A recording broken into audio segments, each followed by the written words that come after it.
Study first daw pagdating sa atin, Oxium yun. Doon ako nalulungkot pag study first yung babae. Alam mo na yun ayaw pa sabing, pangit ka kasi. Ba't kailangan nyo pang magsinungaling? Pwede nyo naman kaming diretsuhin Alam mo, kung bakit ayaw kitang sagutin? Pangit ka kasi. Gaganin mo lang naman kami. Mas matatanggap pa namin yun Kesa naman makikita ka namin na sasabihin mo kaming study first, tapos after 1 month may kamansari ka na. Putang naman, huwag ganun man. Pampala ka be!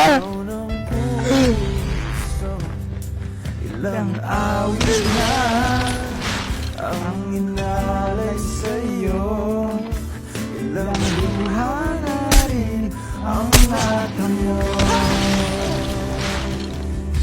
Ilan kaya muling makakatawa? Pampala ka be!